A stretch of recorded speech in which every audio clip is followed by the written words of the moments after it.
great idea of the 20th century, probably one of the best ideas, was materialism. The idea that the best place to find identity and happiness and status was in material things, because materialism is the value system that's underpinned consumerism, which is, of course, the practice that's underpinned the fabulous world we live in today and the success of capitalism. Lucky us, I can write a book with a title like Stuffication in English or On Spullen in Dutch, and instead of people thinking, these are ridiculous made-up words, they get it, because we all have too much stuff.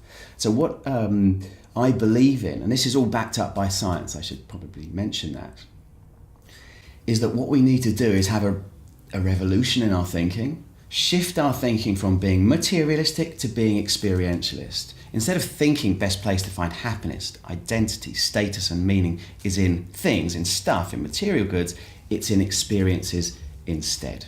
It doesn't matter that much what kind of experiences you go for. But there are certain things about experiences that make them better than material goods at giving us status and giving us happiness. So once you start to think about those, you can think about the kind of experiences you should have. So for example, one of the reasons why experiences are better than material goods is simply that they bring us closer to other people. And happiness exists in the experience of spending time with people you love and who love you. So if you play tennis, you can play tennis against a wall, but that isn't tennis. Tennis is with somebody else. And there's another aspect to let's go with playing tennis for a moment. When you play tennis, you can't think about a deadline. You can't think about what other work you have to do. You don't think about the conversation you had with a difficult boss or a friend who's let you down or an issue that you have, because you're in the zone. The focus that you have is hitting the ball back. And they talk about, this is a guy from an American psychologist called Mihai Csikszentmihalyi, who came up with the idea of flow back in the 90s. Flow, being in the zone, or what Eckhart Tolle would call being in the present. The magic of experiences, they bring you into that moment. So if you go climbing, you're worried that you're going to fall. You've got to hold on. If you're skiing, you've got to focus. But equally, if you're singing in a choir, if you're making love, if you're walking along a beach with your toes in icy cold water, or even in warm water, diving into warm water, or if you're cycling down a hill. But experiences don't have to be physical. They could be going to Venice or Rome and seeing fabulous art, going to the Frick Museum in New York and seeing exquisite art, or it could be reading a book. And of course, a book is a wonderful example of an experiential good, because a good book will transport you to somewhere. So you're very much a mental experience. The other thing is that sometimes people can look at the way that I describe experientialism and the experiences that make it up, and it can feel selfish. It can feel a little bit like hedonism, in that idea that, so you could just go down to the pub with friends, or you could drink or get high and that would be acceptable. This isn't correct. This isn't just about the hedonism of happiness. This is about the eudaimonia of happiness, from the Greek words eu and daimon, good, and daimon, your spirit. So eudaimonia is very much about, in modern terms, life satisfaction, very much about expressing who you are. One of the most important things for happiness is the idea of competence and expressing who we are through challenge. So purpose is incredibly important. Even if it's come back to the example of tennis, playing tennis, there's a purpose, a really short purpose, to win. But there's also a longer term purpose, to be healthy. The operating mode of our system has been, if you get more stuff, you will be happy. And I want to not break that, but develop it and turn it on its head slightly. So it's a move from materialism to experientialism, still supporting consumerism. It's really interesting to me how many people today say they don't like consumerism. If you say to a group of people, do you like throwaway culture? What's the answer? It's always the same. It's awful, it's bad for the environment. These companies that make things to break are evil. But actually, throwaway culture, which is part and parcel of materialism, is the idea that's given us the magic of today's world. The magic where We all have enough pairs of shoes. We have enough clothes. We have enough food on the table.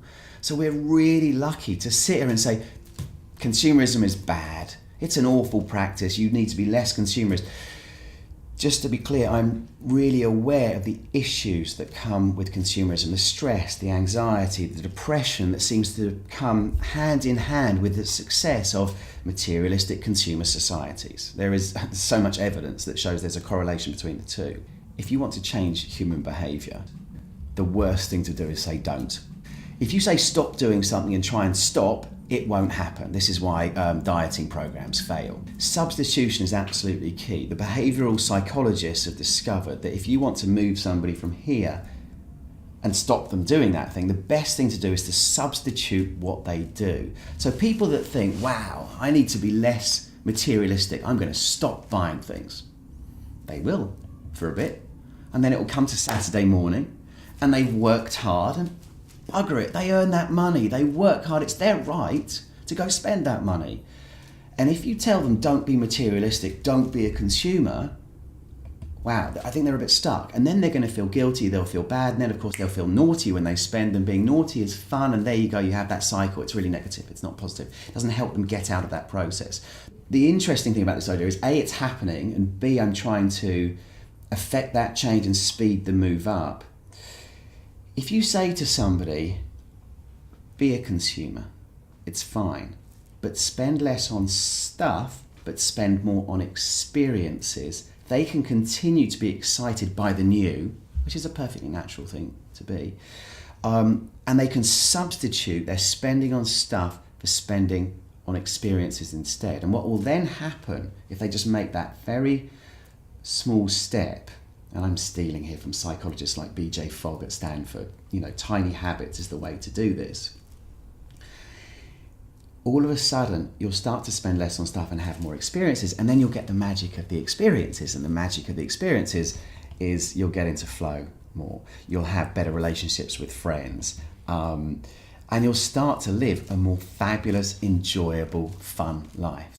Lots of people that rail against consumerism forget that the iPhone in their pocket and the fact they have all these comfortable clothes that fit them, shoes in half sizes, clothes that don't cost a fortune, is the magic of consumerism that's given us, material well-being. And trying to break consumerism, there needs to be something else. And the magic of consumerism is we have this abundant world.